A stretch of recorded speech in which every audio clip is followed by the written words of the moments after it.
ಶಿರೂರು ಬಳಿ ಹೆದ್ದಾರಿಯಲ್ಲಿ ಗುಡ್ಡ ಕುಸಿದು 7 ಜನ ಸಾವನ್ನಪ್ಪಿದಂತ ಪ್ರಕರಣಕ್ಕೆ ಸಂಬಂಧಪಟ್ಟಂತೆ ಉತ್ತರ ಕನ್ನಡ ಜಿಲ್ಲೆ ಅಂಕೋಲಾ ತಾಲೂಕಿನ ಶಿರೂರು ಗ್ರಾಮದಲ್ಲಿ ಆಗಿರುವಂತಹ ಘಟನೆ ಇದು.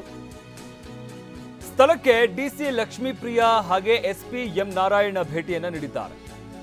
ಎಸ್ಪಿ ಎಂ ನಾರಾಯಣ ಭೇಟಿ ನೀಡಿದ್ದಾರೆ. ಸದ್ಯಕ್ಕೆ ಮಣ್ಣು ತೆರವು ಕಾರ್ಯಾಚರಣೆಯನ್ನು ನಡೆಸಲಾಗ್ತಾ ಇರುವಂತದ್ದು. ಸ್ಥಳ ಪರಿಶೀಲನೆಯನ್ನು ನಡೆಸ್ತಾ ಇದ್ದಾರೆ. ಕಾರು, ಲಾರಿ ಹಾಗೂ ಬಸ್ ಹತ್ತಿ ಸ್ಥಳಕ್ಕೆ ತೆರಳಿರುವಂತಹ ಎಸ್ಪಿ ಹಾಗೆ ಜಿಲ್ಲಾಧಿಕಾರಿಗಳು ಕೂಡ ಇದ್ದಾರೆ. ಗುಡ್ಡ ಕುಸಿದ ಸ್ಥಳಕ್ಕೆ ಹೋಗೋದಕ್ಕೆ ಎಸ್ಪಿ ಹಾಗೆ ಡಿಸಿ ಪರದಾಡಿದ್ದಾರೆ. ಶಿರೂರು ಬಳಿ ಗುಡ್ಡ ಕುಸಿದು 9 ಜನ ಸಾವನ್ನಪ್ಪಿರುವಂತಹ ಶಂಕೆ ಇರುವಂತದ್ದು. ಉತ್ತರ ಕನ್ನಡ ಜಿಲ್ಲೆ ಅಂಕೋಲಾ ತಾಲೂಕಿನ ಶಿರೂರು ಗ್ರಾಮದಲ್ಲಿ ಆಗಿರುವಂತಹ ಅವಘಡ ಏನಿದೆ, ಸ್ಥಳಕ್ಕೆ DC Lakshmipriya, SP M Narayana ಭೇಟಿ ನೀಡಿದ್ದಾರೆ. ಇನ್ನು ಆ ಜಾಗಕ್ಕೆ ಹೋಗೋದಕ್ಕೆ ಹರಸಾಹಸ ಪಡಬೇಕಾದಂತಹ ಪರಿಸ್ಥಿತಿ ನಿರ್ಮಾಣವಾಯಿತು. ಇಲ್ಲಿ ಗಮನಿಸ್ತಾ ಇದ್ದೀವಲ್ಲ, ಲಾರಿ ಹತ್ಕೊಂಡು ಹೋಗ್ತಾ ಇದ್ದಾರೆ. ಅಂದ್ರೆ ಅವ್ರು ಬಂದಿರುವಂತಹ ಕಾರು, ಜೀಪ್ ಏನಿದೆ ಅದರಲ್ಲಿ ಹೋಗೋದಕ್ಕೆ ಸಾಧ್ಯವಾಗಿಲ್ಲ. ಈ ಅವಘಡ ಆಗಿರುವಂತಹ ಜಾಗಕ್ಕೆ ಹೋಗೋದಕ್ಕೆ ಸಾಧ್ಯವಾಗಿಲ್ಲ. ಅದರಿಂದಾಗಿ ಲಾರಿ ಹತ್ಕೊಂಡು ಡಿಸಿ ಹಾಗೆ ಎಸ್ಪಿ ಇಬ್ರು ಕೂಡ ಸ್ಥಳಕ್ಕೆ ಹೋಗಿದ್ದಾರೆ. ಅಲ್ಲಿ ಕಾರ್ಯಾಚರಣೆ ಯಾವ ರೀತಿಯಾಗಿ ಆಗ್ತಾ ಇದೆ ಅನ್ನೋದ್ರ ಬಗ್ಗೆ ಪರಿಶೀಲನೆಯನ್ನು ನಡೆಸಿದ್ದಾರೆ. ಇನ್ನು ಆ ಗುಡ್ಡ ಕುಸಿತ ಏನಾಗಿದೆ ಅದರ ಕೆಳಗಡೆ ಸುಮಾರು 9 ಜನ ಸಿಲುಕಿರುವಂತಹ ಶಂಕೆ ಇರುವಂಥದ್ದು.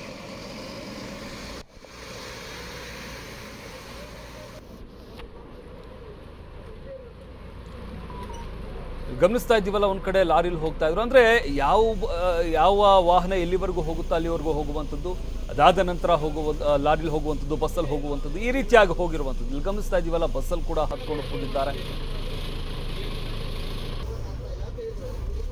ಬಸ್ಸಲ್ಲಿ ಜಿಲ್ಲಾಧಿಕಾರಿಗಳು ಹಾಗೆ ಜಿಲ್ಲಾ ಪೊಲೀಸ್ ವರಿಷ್ಠಾಧಿಕಾರಿಗಳು ಹೋಗ್ತಾ ಇರುವಂತಹ ದೃಶ್ಯಾವಳಿಗಳನ್ನ ಗಮನಿಸಬಹುದಾಗುತ್ತೆ. ಕರಾವಳಿ ಭಾಗದಲ್ಲಿ ಈಗಾಗಲೇ ನಿರಂತರವಾಗಿ ಸುರಿತಾ ಇರುವಂತಹ ಮಳೆಯಿಂದಾಗಿ ಭಾರಿ ಅನಾಹುತಗಳು, ಅವಘಡಗಳು ಸಂಭವಿಸ್ತಾ ಇರುವಂಥದ್ದನ್ನು ನಾವು ಗಮನಿಸ್ತಾ ಇದ್ವಿ. ಬಟ್ ಈಗ ಆಗಿರುವಂಥದ್ದು ಈ ಗುಡ್ಡ ಕುಸಿತದಿಂದಾಗಿ ಸುಮಾರು 9 ಜನ ಅದರ ಕೆಳಗಡೆ ಸಿಲುಕಿರುವಂತಹ ಶಂಕೆ ವ್ಯಕ್ತವಾಗ್ತಾ ಇದೆ. ಆಲ್ಮೋಸ್ಟ್ ಅವರ ಬದುಕಿರುವಂತಹ ಸಾಧ್ಯತೆಗಳು ತೀರಾ ಕಡಿಮೆ. ಯಾಕಂತಂದ್ರೆ ಬೆಳಗ್ಗೆನೇ ಗುಡ್ಡ ಕುಸಿತವಾಗಿದೆ. ವಾಹನಗಳ ಮೇಲೆ ಬಂಡೆಗಳು, ಬೃಹದಾಕಾರದ ಬಂಡೆಗಳು ಬಿದ್ದಿರುವಂಥದ್ದು. ಅದರಿಂದಾಗಿ ಯಾರು ಅದರ ಕೆಳಗಡೆ ಸಿಲುಕಿದ್ದಾರೆ ಅವರು ಬದುಕಿರುವಂತಹ ಸಾಧ್ಯತೆಗಳು ತೀರಾ ಕಡಿಮೆ. ಸದ್ಯಕ್ಕೆ ಮಣ್ಣು ತೆರವು ಮಾಡುವಂತಹ ಕಾರ್ಯಾಚರಣೆಯನ್ನು ನಡೆಸೋದಕ್ಕೆ ಜಿಲ್ಲಾಡಳಿತ ಮುಂದಾಗಿದೆ. ಅಲ್ಲಿನ ಸ್ಥಳೀಯರ ಸಹಾಯವನ್ನು ಕೂಡ ಪಡ್ಕೊಳ್ಳಲಾಗಿದೆ. NDRF ಸಿಬ್ಬಂದಿ, ಪೊಲೀಸ್, ಅಗ್ನಿಶಾಮಕ ದಳದ ಸಿಬ್ಬಂದಿ ಎಲ್ಲರೂ ಸೇರಿಕೊಂಡು ಆ ಮಣ್ಣನ್ನು ತೆರವು ಮಾಡುವಂತಹ ಕಾರ್ಯಾಚರಣೆಯನ್ನು ಮಾಡ್ತಾ ಇದ್ದಾರೆ. ಗಮನಿಸ್ತಾ ಇದ್ದೀವಲ್ಲ, ಪೊಲೀಸ್ ಇಲಾಖೆಯಲ್ಲಿ ಇರುವಂಥದ್ದು. ಇನ್ನು ಖುದ್ದಾಗಿ ಜಿಲ್ಲಾಧಿಕಾರಿಗಳು ಹಾಗೆ ಜಿಲ್ಲಾ ಪೊಲೀಸ್ ವರಿಷ್ಠಾಧಿಕಾರಿಗಳು ಇಬ್ಬರೂ ಕೂಡ ಸ್ಥಳಕ್ಕೆ ಹೋಗ್ತಾ ಇದ್ದಾರೆ. ಅದು ಕೂಡ ಲಾರಿ ಹಾಗೂ ಬಸ್ಗಳನ್ನು ಹತ್ಕೊಂಡು ಹೋಗ್ತಾ ಇದ್ದಾರೆ. ಅಂದರೆ ಯಾವ ವಾಹನ ಸಿಗುತ್ತೋ ಆ ವಾಹನ ಹತ್ಕೊಂಡು ಹೋಗ್ತಾ ಇದ್ದಾರೆ. ಯಾಕಂದರೆ ಕಾರಲ್ಲಿ, ಜೀಪಲ್ಲಿ ಹೋಗೋದಕ್ಕೆ ಕಷ್ಟ ಆಗ್ತಾ ಇದೆ ಆ ಜಾಗಕ್ಕೆ ಹೋಗೋದಕ್ಕೆ. ಯಾಕಂದರೆ ರಸ್ತೆಯಲ್ಲಿ ತುಂಬ ನೀರು ನಿಂತಿರುವಂಥದ್ದು, ನೀರಲ್ಲಿ ಜಲಾವೃತವಾಗಿದ್ದಾವೆ ರಸ್ತೆಗಳೆಲ್ಲವೂ ಕೂಡ. ಹಲವಾರು ಕಡೆ ಗುಡ್ಡ ಕುಸಿತ ಉಂಟಾಗಿದೆ. ಅಂತಹ ಜಾಗಗಳಲ್ಲಿ ಕಾರು ಅಥವಾ ಜೀಪಲ್ಲಿ ಹೋಗೋದು ಬಹಳ ಕಷ್ಟ ಆಗುತ್ತೆ. ಆ ಕಾರಣದಿಂದಾಗಿ ಬಸ್ ಹಾಗೆ ಲಾರಿಯಲ್ಲಿ ಹೋಗ್ತಾ ಇರುವಂಥ ಜಿಲ್ಲಾಧಿಕಾರಿಗಳು ಹಾಗೆ SP ಕೂಡ ಅವರ ಜೊತೆಯಲ್ಲಿದ್ದಾರೆ. ಸ್ಥಳಕ್ಕೆ ಹೋಗಿರುವಂಥದ್ದು. ಅಲ್ಲಿ ಸ್ಥಳ ಪರಿಶೀಲನೆಯನ್ನು ನಡೆಸಲಾಗ್ತಾ ಇದೆ. ಅಂದರೆ ತೆರವು ಮಾಡುವಂಥ ಕಾರ್ಯಾಚರಣೆಯನ್ನು, ಮಣ್ಣು ತೆರವು ಮಾಡುವಂಥ ಕಾರ್ಯಾಚರಣೆಯನ್ನು ನಡೆಸಲಾಗ್ತಾ ಇರುವಂಥದ್ದು. ಇಲ್ಲಿ ಗಮನಿಸ್ತಾ ಇದ್ದೀವಲ್ಲ, ಹೆದ್ದಾರಿಯಲ್ಲಿ ಯಾವ ರೀತಿಯಾಗಿ ಗುಡ್ಡ ಕುಸಿತ ಉಂಟಾಗಿದೆ ಅಂತ. ಬೃಹದಾಕಾರದ ಬಂಡೆಗಳು ಕೂಡ ಬಿದ್ದಿದ್ದಾವೆ. ಇನ್ನು ಯಾವ್ಯಾವ ವಾಹನಗಳು ಅಂದರೆ ಈ ಕೇವಲ ಲಾರಿ ಅಥವಾ 7 ಜನ ಇದ್ದಂತಹ ಒಂದು ವಾಹನ ಏನಿದೆ ಅದು ಮಾತ್ರ ಅಲ್ಲಿ ಸಿಲುಕಿಕೊಂಡಿದೆಯಾ ಅಥವಾ ಬೇರೆ ವಾಹನಗಳು ಸಿಲುಕಿಕೊಂಡಿದ್ದಾವ ಅನ್ನೋದ್ರ ಬಗ್ಗೆ ಕೂಡ ಶಂಕೆ ಇದೆ. ಅದರಿಂದಾಗಿ ಮಣ್ಣು ತೆರವು ಮಾಡುವಂತಹ ಕಾರ್ಯಾಚರಣೆಯನ್ನು ನಡೆಸಲಾಗ್ತಾ ಇರುವಂಥದ್ದು.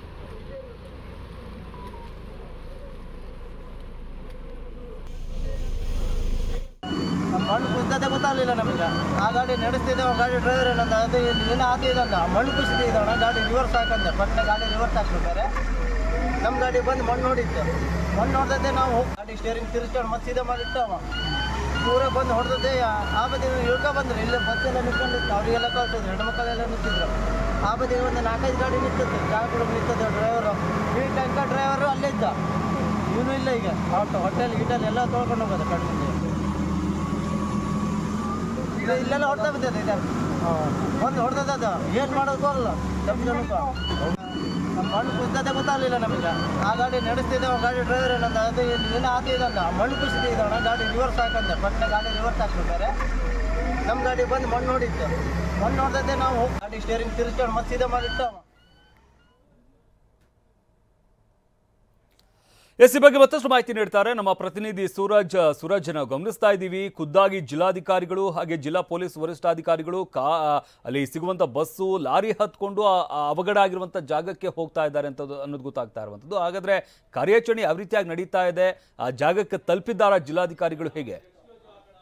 ಖಂಡಿತ ಶಮಂತ್, ಈಗಾಗಲೇ ಜಿಲ್ಲಾಧಿಕಾರಿಗಳು ಮತ್ತು ಜಿಲ್ಲಾ ಪೊಲೀಸ್ ವರಿಷ್ಠಾಧಿಕಾರಿಗಳು ಘಟನಾ ಸ್ಥಳಕ್ಕೆ ಬಂದು ತಲುಪಿದ್ದಾರೆ.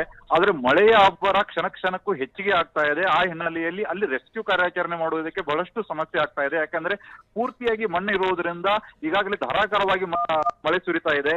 ಮಳೆ ಸುರಿಯುತ್ತಿರುವ ಹಿನ್ನೆಲೆಯಲ್ಲಿ ಒಂದು ವೇಳೆ ಹಿತಾಚಿ ಮತ್ತೆ ಜೆಸಿಬಿ ಮೂಲಕ ಮಣ್ಣು ತೆರವು ಮಾಡುವಂತ ಕೆಲಸವನ್ನು ಮಾಡಿದ್ದೆ ಆದಲ್ಲಿ ಉಳಿದ ಗುಡ್ಡವು ಸಹಿತ ಕುಸಿಯುವಂತ ಸಾಧ್ಯತೆ ಇದೆ. ಉಳಿದ ಗುಡ್ಡವು ಪೂರ್ತಿಯಾಗಿ ಜೆಸಿಬಿ ಮೇಲೆ ಕುಸಿಯುವಂತ ಸಾಧ್ಯತೆ ಇದೆ. ಆ ಹಿನ್ನೆಲೆಯಲ್ಲಿ ರೆಸ್ಕ್ಯೂ ಕಾರ್ಯಾಚರಣೆ ಸ್ವಲ್ಪ ವಿಳಂಬ ಮಾಡ್ತಾ ಇದ್ದಾರೆ. ಯಾಕಂದ್ರೆ ಮಳೆಯ ಅಬ್ಬರ ಕ್ಷಣಕ್ಕೂ ಹೆಚ್ಚಿಗೆ ಆಗ್ತಾ ಇದೆ.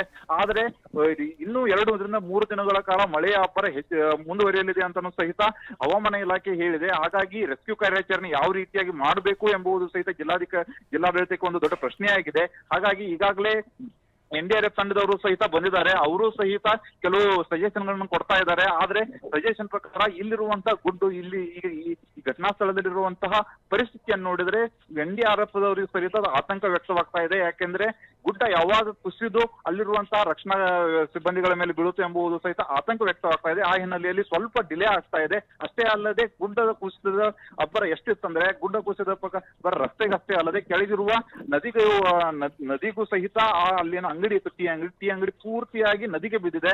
ಆ ಹಿನ್ನೆಲೆಯಲ್ಲಿ ಪೂರ್ತಿ ಜನರು ಸಹ ಅಲ್ಲಿರುವಂತಹ ಕೆಲವು ಜನರು ನದಿ ಪಾಲಾಗಿರುವಂತಹ ಸಾಧ್ಯತೆಯೂ ಸಹಿತ ಇದೆ. ಹಾಗಾಗಿ ನದಿಯಲ್ಲಿಯೂ ಸಹಿತ ರಕ್ಷಣಾ ಕಾರ್ಯಾಚರಣೆ ಮುಂದುವರಿಯುವುದಕ್ಕೆ ಈಗಾಗಲೇ ಡ್ರೋನ್ ಕಾರ್ಯಾಚರಣೆ ಮಾಡ್ತಾ ಇದ್ದಾರೆ. ಅದೇ ಮಳೆಯ ಅಬ್ಬರದಿಂದ ಡ್ರೋನ್ ಕಾರ್ಯಾಚರಣೆಯಲ್ಲಿಯೂ ಸಹಿತ ಅವರಿಗೆ ಸಕ್ಸಸ್ ಕಾಣಕ್ಕೆ ಆಗ್ತಾ ಇಲ್ಲ. ಆ ಹಿನ್ನೆಲೆಯಲ್ಲಿ ಈಗಾಗಲೇ ಜಿಲ್ಲಾಧಿಕಾರಿಗಳು ಮತ್ತು ಜಿಲ್ಲಾ ಪೊಲೀಸ್ ವರಿಷ್ಠಾಧಿಕಾರಿಗಳು ಸ್ಥಳದಲ್ಲಿ ಬೀಡು ಬಿಟ್ಟು ಇಲ್ಲಿರುವಂತಹ ಸಿಬ್ಬಂದಿಗಳಿಗೆ ಮತ್ತು ಅಲ್ಲಿರುವಂತಹ ಅವರ ಅಧಿಕಾರಿಗಳಿಗೂ ಸಹಿತ ಮಾಹಿತಿಯನ್ನು ಕೊಡ್ತಾ ಇದ್ದಾರೆ. ಅಲ್ಲಿರುವಂತಹ ಸಿಲುಕಿರುವಂತಹ ಜನರನ್ನ ಹೊರತೆಗೆಯುವಂತ ಕೆಲಸವನ್ನು ಸಹಿತ ಕ್ಷಣಕ್ಕೂ ಹೆಚ್ಚಿಗೆ ಆಗ್ತಾ ಇದೆ ಅಂತ ಹೇಳಕ್ತಾ ಇದೆ. ಸೂರಜ್, ಎಷ್ಟು ಜನ ಸಿಲುಕಿರ್ಬೋದು ಆ ಗುಡ್ಡ ಕುಸಿದದ ಕೆಳಗಡೆ? ಯಾಕಂದ್ರೆ ಅಲ್ಲಿ ಟೀ ಅಂಗಡಿ ಇತ್ತು, ಟ್ಯಾಂಕರ್ ಇತ್ತು, ಜೊತೆಗೆ ಕಾರ್ ಇತ್ತು ಅಂತ ಕೂಡ ಹೇಳಲಾಗ್ತಾ ಇರುವಂತದ್ದು. ಹಾಗಾದ್ರೆ ಎಷ್ಟು ಜನ ಸಿಲುಕಿರಬಹುದು ಏನು ಅಂತ? ಖಂಡಿತ ಶಮಂತ್, ಏನಂದ್ರೆ ಇಲ್ಲಿ ಈಗ ಬಂದಿರುವ ಮಾಹಿತಿ ಪ್ರಕಾರ ಇದುವರೆಗೂ ನಾವು ಒಂದೇ ಒಂದು ಕುಟುಂಬ ಅಲ್ಲಿ ಗುಡ್ಡ ಕುಸಿತದಲ್ಲಿ ಸಾವನ್ನಪ್ಪಿದೆ ಅಂತ ಹೇಳಾಗ್ತಾ ಇತ್ತು. ಆದ್ರೆ ಈಗ ಬಂದಿರುವ ಇಲ್ಲಿ ಘಟನಾ ಸ್ಥಳದಲ್ಲಿ ಬಂದ ಮಾಹಿತಿ ಬಂದಿರುವುದು 2 ಕುಟುಂಬಗಳು ಗುಡ್ಡ ಕುಸಿತದಲ್ಲಿ ಸಾವಾಗಿದೆ ಅಂತ ಹೇಳಾಗ್ತಾ ಇದೆ. ಟೋಟಲ್ ಆಗಿ ಕುಟುಂಬಗಳು ಅಂದ್ರೆ ಒಂದು ಕುಟುಂಬ ನಲ್ಲಿ ಸಂಚರಿಸಬೇಕಾದ್ರೆ ಒಂದು ಕುಟುಂಬ ಸಾವನ್ನಪ್ಪಿದ್ರೆ, ಇನ್ನೊಂದು ಕುಟುಂಬ ಟೀ ಅಂಗಡಿಯಲ್ಲಿ ಅಂದ್ರೆ ಪ್ಲಸ್ ಅಲ್ಲಿ ಹೋಟೆಲ್ ತರ ಇತ್ತು, ಅಲ್ಲಿ ದೋಸೆಯನ್ನು ಸಹಿತ ಮಾಡ್ತಾ ಇದ್ರು. ಹಾಗಾಗಿ ಅವರು ಟೋಟಲ್ ಅವ್ರ ಫ್ಯಾಮಿಲಿ ಅವ್ರು ಎಲ್ಲರೂ ಸಹಿತ ಇವತ್ತು ಹೋಟೆಲ್ ಇದ್ರು. ಅವ್ರು ಎಲ್ಲರೂ ಸಹಿತ ಇವತ್ತು ಗುಡ್ಡ ಕುಸಿತದಲ್ಲಿ ಸಿಲುಕೊಂಡಿದ್ದಾರೆ. ಅವರೆಲ್ಲರೂ ಸಹಿತ ಸಾವನ್ನಪ್ಪುವ ಸ್ಥಿತಿ ಆಗಿದೆ. ಅಷ್ಟೇ ಅಲ್ಲದೆ ಪ್ರಮುಖವಾಗಿ ಏನಂದ್ರೆ ದೋಸೆಯನ್ನು ಜನರಿಗೆ ಕೊಡ್ತಾ ಇದ್ರು. ಆ ದೋಸೆ ಕೊಡುವವರು ಸುಮಾರು ಒಂದು 7 ಪ್ಲೇಟಿಗೆ ದೋಸೆ ಹಾಕಿದ್ರು ಅಂತ ಸ್ಥಳೀಯರೊಬ್ರು ಈಗಾಗಲೇ ನಮಗೆ ಟಿವಿ9ಗೆ ಮಾಹಿತಿಯನ್ನು ಕೊಟ್ಟಿದ್ದಾರೆ.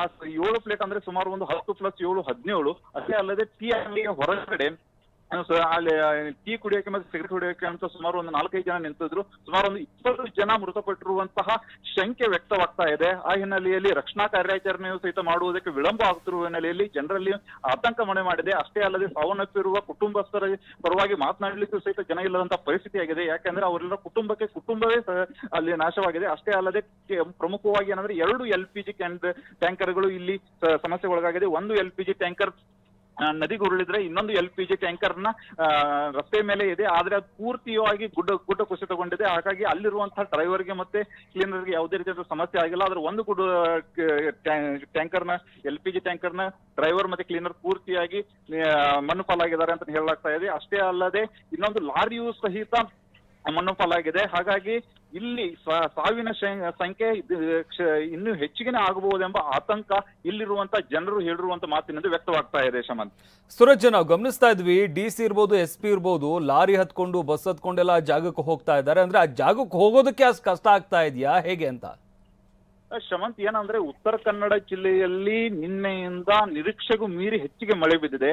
ನಿರೀಕ್ಷೆಗೂ ಮೀರಿ ಹೆಚ್ಚಿಗೆ ಮಳೆ ಬಿದ್ದಿನಲ್ಲಿ ಜಿಲ್ಲಾ ಕೇಂದ್ರ ಆಗಿರುವಂತಹ ಕಾರವಾರದಿಂದ ಇಲ್ಲಿರುವಂತಹ ಕುಮಟಾಗಿ ಅಂಕೋಲಾಗಿ ಯಾವುದೇ ಕೇವಲ ಗೋವಾಕ್ಕೆ ಹೋಗುವುದಕ್ಕೆ ಅಷ್ಟೇ ರಸ್ತೆ ಖಾಲಿ ಇದೆ ಅಷ್ಟೇ. ಅದನ್ನು ಬಿಟ್ಟರೆ ಕಾರವಾರದಿಂದ ಬೇರೆ ಯಾವುದೇ ಸ್ಥಳಕ್ಕೆ ಹೋಗುವುದಕ್ಕೆ ಎಲ್ಲಾ ರೀತಿಯಾದಂತಹ ಜಲದಿಗ್ಬಂಧನ ಒಂದ್ ಕಡೆ ಆಗಿದ್ರೆ ಗುಡ್ಡ ಕುಸಿತ ಆಗಿದೆ. ಆ ಹಿನ್ನೆಲೆಯಲ್ಲಿ ಅಲ್ಲಿಂದ ಈ ಸ್ಥಳಕ್ಕೆ ಬರುವುದಕ್ಕೆ ಬಹಳಷ್ಟು ಕಷ್ಟ ಅನುಭವಿಸಬೇಕಾಗಿದೆ. ಯಾಕಂದ್ರೆ ಒಂದು ಟ್ರೈನ್ ಇಂದ ಬರಬೇಕು, ಆ ಟ್ರೈನ್ ಇಲ್ಲ ಆದ್ರೆ ಕೆಲವು ಹೊತ್ತು ಒಂದು ಸ್ವಲ್ಪ ಒಂದು 2-3 ಕಿಲೋಮೀಟರ್ ನಡೆದುಕೊಂಡು ಬೇರೆ ವೆಹಿಕಲ್ ಹಚ್ಚಿಬಿಟ್ಟು ಬರುವಂತ ಪರಿಸ್ಥಿತಿ ಉಂಟಾಗಿದೆ. ಯಾಕಂದ್ರೆ ಪೂರ್ತಿಯಾಗಿ ಮಳೆ ಉತ್ತರ ಕನ್ನಡ ಜಿಲ್ಲೆಯಲ್ಲಿ ಕ್ಷಣಕ್ಕೂ ಬಹಳಷ್ಟು ಅವಾಂತರಗಳನ್ನು ಸೃಷ್ಟಿ ಮಾಡ್ತಾ ಇದೆ.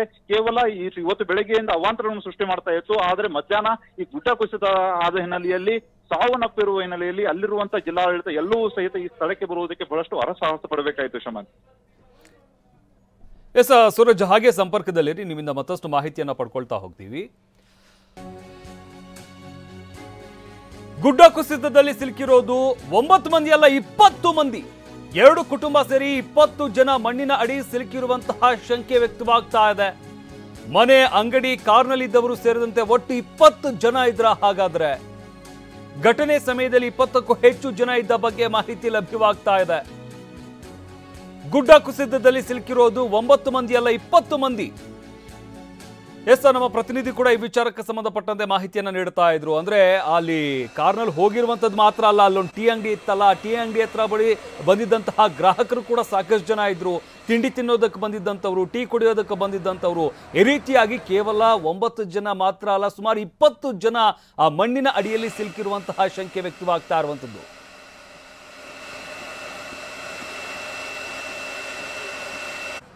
ಎಸ್ ಸೂರಜ್, ಹೇಳ್ತಾ ಇದ್ರಿ ಸುಮಾರು ಒಂದು 20 ಜನ ಇರಬಹುದು ಅಂತ.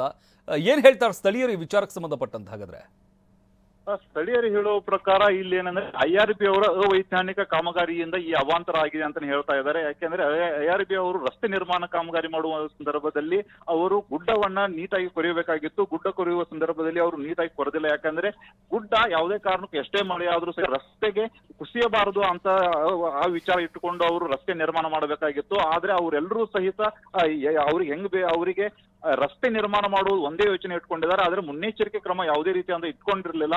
ಕಳೆದ 3 ವರ್ಷಗಳ ಹಿಂದೆ ಇದು ರಸ್ತೆ ನಿರ್ಮಾಣ ಮಾಡಿದ್ದಾರೆ. ಆದ್ರೆ ಈಗ ಅದು ಗುಡ್ಡ ಕುಸಿತಾ ಇದೆ. ಯಾಕಂದ್ರೆ ಅವರು ಅಟ್ಲೀಸ್ಟ್ ಅದನ್ನ ಪ್ಲಾಸ್ಟರಿಂಗ್ ಆದ್ರೂ ಮಾಡಬೇಕಾಗಿತ್ತು, ಪ್ಲಾಸ್ಟರಿಂಗ್ ಸಹಿತ ಮಾಡಲಿಲ್ಲ. ಹಾಗಾಗಿ ಈ ಸಮಸ್ಯೆ ಆಗ್ತಾ ಇದೆ ಅಂತಾನು ಸಹಿತ ಸ್ಥಳೀಯರು ಹೇಳ್ತಾ ಇದ್ದಾರೆ. ಅಷ್ಟೇ ಅಲ್ಲದೆ ಇಲ್ಲಿ 2 LPG ಟ್ಯಾಂಕರ್ಗಳೇನು ಬಿದ್ದಿದೆ, ಅದರಲ್ಲಿ 1 LPG ಟ್ಯಾಂಕರ್ ಸಹಿತ ಲೀಕ್ ಆಗ್ತಾ ಇದೆ. ಆ ಹಿನ್ನೆಲೆಯಲ್ಲಿ ಈಗಾಗಲೇ ಜಿಲ್ಲಾಧಿಕಾರಿಗಳು ಮಂಗಳೂರಿನಲ್ಲಿರುವಂತಹ ಸ್ಪೆಷಲ್ ಫೋರ್ಸ್ ಅನ್ನ ಕರೆಸಿಬಿಟ್ಟು ಲೀಕ್ ಆಗ್ತಾ ಇರುವಂತಹ ಟ್ಯಾಂಕರ್ ಅನ್ನ ಪೂರ್ತಿಯಾಗಿ ಅದನ್ನ ಸೀಸ್ ಮಾಡುವಂತ ಕೆಲಸವನ್ನು ಸಹಿತ ಮಾಡಲಾಗ್ತಾ ಇದೆ. ಯಾಕೆಂದ್ರೆ ಸುತ್ತಮುತ್ತಲು ಒಂದು 4-5 ಮನೆಗಳಿದಾವೆ.